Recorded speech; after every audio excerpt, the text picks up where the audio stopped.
Bonjour. Bonjour. La meilleure intro du monde.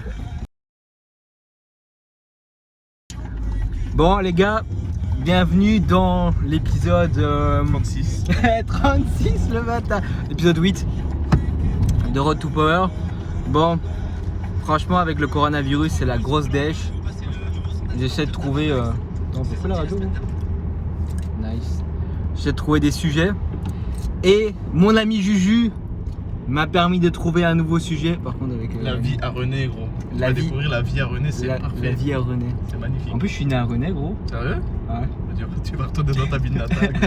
Mec, je suis jamais allé à René de ma vie. Du coup... T'as jamais été à René depuis que t'es né? Non, sûr que non. Putain, joue. Ouais gros. Ah, je suis un paumé hein. Gros j'ai fait la Belgique mais j'ai pas fait René gros. Du coup on va dormir chez Juju. Il va nous montrer sa gastronomie. Ma belle maison, lol. Et sa belle maison aussi. Mais la gastronomie Française. française. Gastronomie française. Française revisitée. Exactement. Ah ouais, je vais revisiter à la pizza et à l'italienne. Avec les bonbons Smarties. Ouais, sir, et Kinder Bueno. Kinder Bueno. Allez. Non. Il faut adopter un style de vie sain et actif. Ouais. Le mec qui dit. Le mec qui doit se remettre. Hein. C'est ça. Il va revenir à la salle. Ça, gros, je te prends une semaine à la maison et tu vas me remettre. Allez, ça marche. Je vais le coacher pendant une semaine. Faudrait faire ça en vrai. En pénurie de Corona. En vrai, ce serait cool. Hein. Ouais. Du coup, on bouffe pas ce soir, gros. Je sais pas, gros. Attends, envie. Ok. Bon, on va bouffer du poulet. Le traditionnel poulet. La poulet. Tu sais, on va dire ça à ta meuf, gros. Elle va nous exploser, mec. Moi, bah, si elle veut manger autre chose, elle mange autre chose, tu vois. Tranquille. Traditionnel. Chacun son menu. Hein. Poulet, pâtes, haricots. Allez, hop là.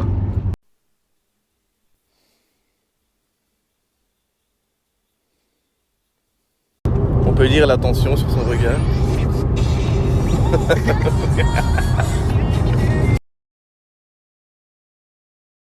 Aujourd'hui, dans cette vidéo-ci, en fait, j'aimerais bien un peu faire un petit check-up avec vous de toute l'avancée depuis le début. Depuis le début du confinement et depuis aussi la dernière vidéo où je vous ai fait un update de mon physique. Dans cette vidéo-ci, je vais vous montrer un peu tous les updates. Bon, ici, je tourne la vidéo, on est le 27 mars, il est 20h. Ce qui se passe, c'est qu'aujourd'hui, on est le 27 mars et on vient d'apprendre que le confinement va continuer en Belgique jusqu'au 16 avril, 16 avril, un truc dans le genre. Donc en gros, il rajoute 2 semaines de plus. Donc c'est vraiment la merde, vraiment c'est vraiment la grosse merde. Parce que déjà de base avec 3 semaines j'avais pris sacrément du retard. Je prends sacrément du retard, mais en plus de ça il rajoute encore 2 semaines. Ça va vraiment être la galère. Donc en fait ici j'ai un peu fait un résumé de mes objectifs. Je vais un peu vous montrer, je vais vous mettre ça sur... je vais tourner la caméra et tout et puis je vais vous montrer tout ça sur mon écran. Ce qu'il faut savoir c'est que avant que je fasse ça, c'est que ça va être hyper compliqué. Vraiment. Alors normalement le but c'est que cette année-ci j'inscris des records en régionaux puisque je commence à peine le powerlifting. Du coup je dois me qualifier en international, en national. Donc pour ça je dois faire des régionaux. J'ai une compétition le 5 septembre ou le 5 décembre. Là, à mon avis, le 5 septembre, ce sera un peu mort. Et si j'y vais le 5 septembre, à mon avis, je pourrais inscrire assez de charges pour pouvoir me qualifier au national de fin d'année. Mais si pas, je devrais passer le 5 décembre en régionaux. Où là, je serais sûr et certain de me qualifier pour les nationales de l'année prochaine, donc au mois de février 2021. Mais là, c'est vraiment la galère parce que là, du coup, c'est un sacré retard que je prends. Et du coup, ici, j'ai un peu calculé après le confinement en espérant que ça se prolonge pas du tout parce que si ça se prolonge, c'est vraiment la grosse merde totale. Du coup, si ça se prolonge pas, il me reste 7 mois de préparation. 7 putains de mois de préparation. C'est peu, c'est vraiment peu. 7 mois, alors que je n'ai pas encore atteint les 200 kilos. C'est énorme, hein. 7 mois, c'est pas énorme du tout en fait. 7 mois, c'est que dalle. Alors bien évidemment, si on parle que en termes de poids, donc au niveau de mon poids, 7 mois pour me préparer, il n'y a pas trop de problème. Mais il y a la force aussi à côté et je dois perdre du poids et continuer à prendre de la force. C'est là, franchement, là, franchement, je vais vous dire, ça va être galère. Donc, à mon avis, mes entraînements vont être beaucoup plus hardcore que ce que c'était déjà. Je sais pas si c'est français ce que je viens de dire, mais pas grave, vous avez compris. Du coup, je vais te montrer ici mon petit arbre que j'ai effectué pour vous montrer en gros déjà comment est-ce que je fais mes objectifs. Je vous l'ai déjà montré un peu, mais ici je vais vraiment un peu détailler comment est-ce que ça va fonctionner. Donc, on se retrouve juste là. Du coup, voilà, le mois d'avril et le mois de mars, je compte pas trop. Enfin, le mois de mars, ça sert à rien parce que ça fait 3 semaines qu'on est en confinement. Il y a pas eu la première ou la deuxième semaine à peu près où on a su s'entraîner. Au mois d'avril, il va y avoir 2 semaines. Donc, ce que je compte faire, c'est que les 2 premières semaines, les 2 dernières semaines d'avril, où normalement tout devrait réouvrir, enfin, en tout cas une partie et les salles de sport devraient réouvrir. Au mois d'avril, ce que je vais essayer de faire en sorte, c'est de récupérer ma force. Donc, normalement, si maintenant il n'y avait pas eu de corona et de confinement, normalement, au mois d'avril, j'aurais déjà dû être à 200 kg. Au mois d'avril, enfin au mois de mars, j'aurais déjà dû être à 200 kg, 115 kg développé couché et 140 kg au squat. 90 kg au poids de corps. 90 kg au poids de corps, il n'y a pas de souci, je suis à 88,5 à l'heure actuelle. Au mois d'avril, là, j'aurais dû essayer de continuer à garder 200 et faire en sorte de gagner de la force en fait à ce mois d'avril-là. Donc vraiment bien être sûr et certain que je valide les 200. Faire 120 kg au développé couché et 150 au squat et faire 89 kg. Ça, il n'y avait pas de problème puisque je fais déjà 88,5 et on est qu'à peine le 27 mars. Donc déjà, j'avais déjà rempli en fait au niveau du poids ici. Au niveau du développé couché, j'étais déjà à 115 kg au mois de mars, pratiquement validé. Donc c'est pratiquement sûr et certain que ce mois de mars-ci, j'aurais validé les 115 kg développé couché et que au mois d'avril, j'aurais très facilement su faire 120 kg au développé couché. Du coup, ici, ce qui va se passer, c'est que là, pendant le mois de mars et le mois d'avril, j'ai perdu pas mal de force. Donc, ce qui va être hyper compliqué, c'est que les 2 dernières semaines de avril, je vais devoir essayer de récupérer ma force. Donc là, je vais m'entraîner comme un bœuf pour essayer de récupérer ma force et faire en sorte qu'au mois de mai, je fais péter les 200 kg au soulevé de terre, les 115 kg, être sûr et certain que c'est validé au mois de mai et commencer à faire des squats à 160 kg. Si vous prenez ici, normalement, je vais faire 150 au mois d'avril. Or que ce n'est pas le cas. Donc, ce qui va se passer, c'est qu'au niveau des jambes, ça va chier sa race. Ensuite, on a le mois de juin où là, je vais devoir, où en fait, ça va en graduel. Donc, 10 kg, plus 10 kg, plus 10 kg, plus 10 kg. Ouais, ici, c'est pas du 1400 kg, il ne faut pas déconner non plus. 250 kg. Et puis ici, on a 260 et 260 ici. À savoir du coup que c'est le 5 décembre. Bien évidemment que le 5 décembre, ça ressemble au mois de novembre, ce qui est tout à fait logique parce que au final, voilà, donc en fait ici, là, ça devrait être 150. Donc c'est tout à fait normal. Tu vois que des fois, je dois passer de 130 à 135, ok, pas de souci, 135 à 140, pas de souci, mais après, ici, par exemple, au mois d'octobre, je dois passer de 140 à 150. Pourquoi est-ce que ici, par exemple, regardez, si je prends ici, pourquoi est-ce qu'ici, je monte graduellement de 5 kg? Parce que si tu remarques, au niveau de mon poids, je dois descendre fameusement. Ça veut dire que je perds des kilos, boum, boum, boum, boum. Du coup, au niveau de ma force, je ne suis pas sûr et certain que je puisse monter comme ça 10 kilos à chaque fois. Comme au développé couché, ça va, je ne suis pas trop en écart par rapport au record qu'il y a en national en Belgique en moins de 83 kg junior. Comme je ne suis pas très très loin du record, que le record c'est 135-140 kg, automatiquement, j'ai pas besoin de faire autant d'efforts que le soulevé de terre qui est à 260 et que mon soulevé de terre quand j'ai commencé à me préparer, j'étais à peine à 100, 165, 170 kg quand j'ai commencé à me préparer. Donc du coup, voilà, j'ai pas besoin de faire un effort énorme par rapport au soulevé de terre où c'est 100 kg supplémentaires à mettre sur la barre. Au développé couché, il y a à peine, quand j'ai commencé, je savais déjà faire 100 kg à une répétition, ça c'était sûr. Donc il y avait à peine 40 kg. Donc voilà, c'est déjà énorme, 40 kg supplémentaires sur la barre, mais l'écart qu'il y a ne va pas me demander autant d'efforts que par rapport au soulevé de terre. Et puis il y a les squats, et les squats c'est là où ça chauffe aussi, tu vois. Donc, par exemple ici, ça passe tout le temps de 10 kg supplémentaires. Donc c'est vraiment le soulevé de terre et le squat qui vont vraiment être hyper chauds parce que je dois à chaque fois monter de 10 kg. Ici en juillet, août, septembre, il fait hyper chaud, même en juin déjà, mai-juin, il commence à faire chaud à crever dans les salles. Automatiquement, ça va devenir hyper chaud en termes d'entraînement.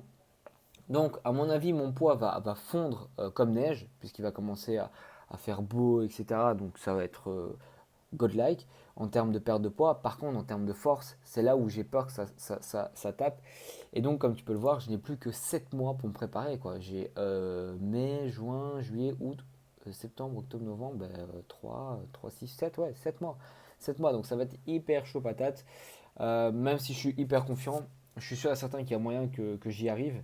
Il faut juste que je me donne les moyens et de le faire. Et donc ça pour moi c'est un sacré obstacle et c'est un sacré défi avec ce corona. Donc tout ce que j'espère c'est qu'au final les salles vont réouvrir finalement au mois d'avril parce que si maintenant ça se réouvre pas au mois d'avril, je vais encore avoir encore plus de retard. Et là alors là ça va vraiment être la méga show patate de la night pour récupérer tout ce temps perdu. Du coup, dans cette vidéo, comme j'ai dit qu'on allait faire un update physique, on va faire avec les moyens du bord, hein, puisque je vois plus ma coach et du coup, je n'ai plus accès à la pince qui permet de pincer certaines zones du corps pour faire en sorte de voir le taux de gras. Donc là, je vais simplement voir mon poids et voir si par rapport à la dernière fois, il a bien diminué ou non.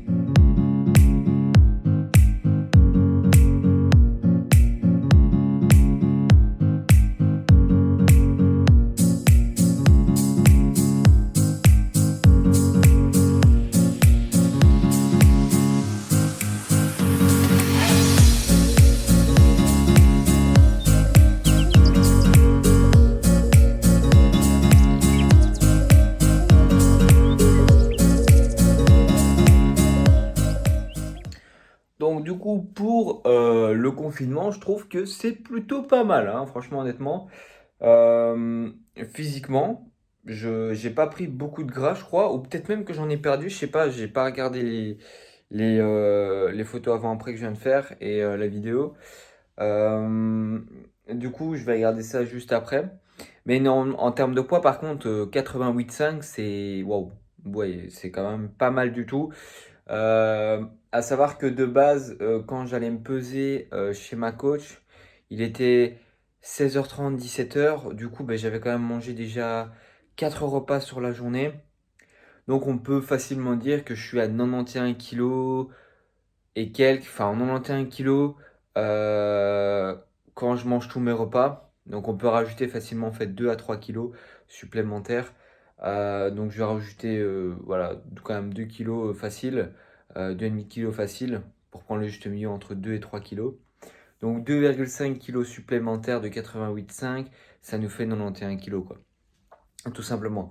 Du coup, c'est pas mal. On a perdu du poids. Normalement, on était sur la balance de ma coach, on était à 91,7 ou 91,6. Donc j'ai quand même perdu facilement 600 à 700 grammes par rapport à la dernière fois. Donc ça c'est super, ça c'est cool. Euh, donc ici, voilà, voilà le petit update physique. Je vais profiter en même temps de faire un update physique au niveau du fat, même si au final, comme je vous le dis, c'est pas ça qui est important en compétition, c'est surtout le poids. Est-ce que je perds du poids ou non?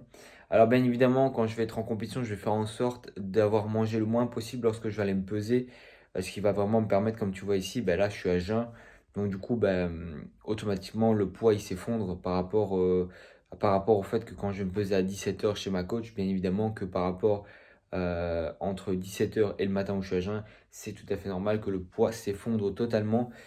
C'est tout à fait logique. Du coup, on est à 88,5 à jeun et voilà, si on n'est pas à jeun et qu'on est en temps normal, je suis à 91 kilos. Du coup, c'est plutôt pas mal.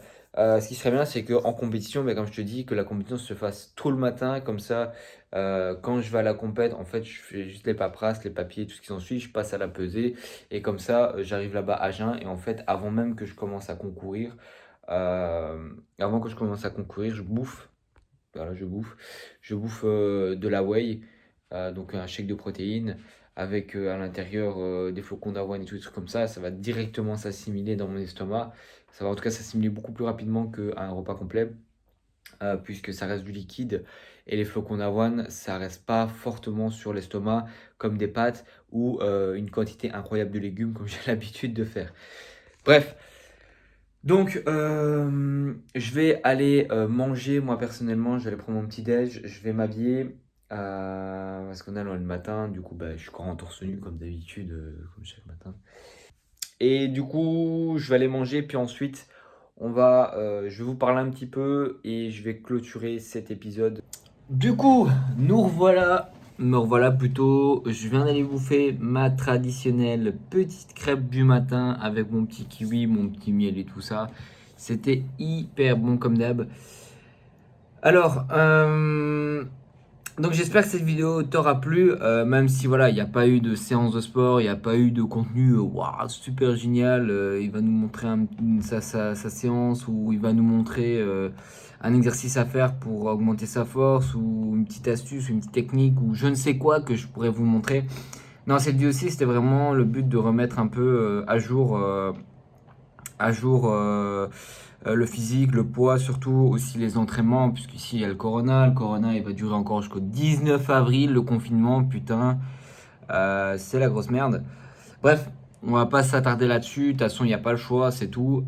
Donc là ici, je vais continuer à m'entraîner de chez moi, je vais continuer à soulever des barres chez moi, faire en sorte de perdre le plus possible de poids et de conserver un maximum de masse musculaire pour essayer de garder aussi un maximum la force. Donc voilà.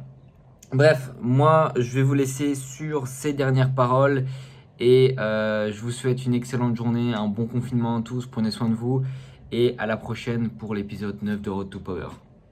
Ciao.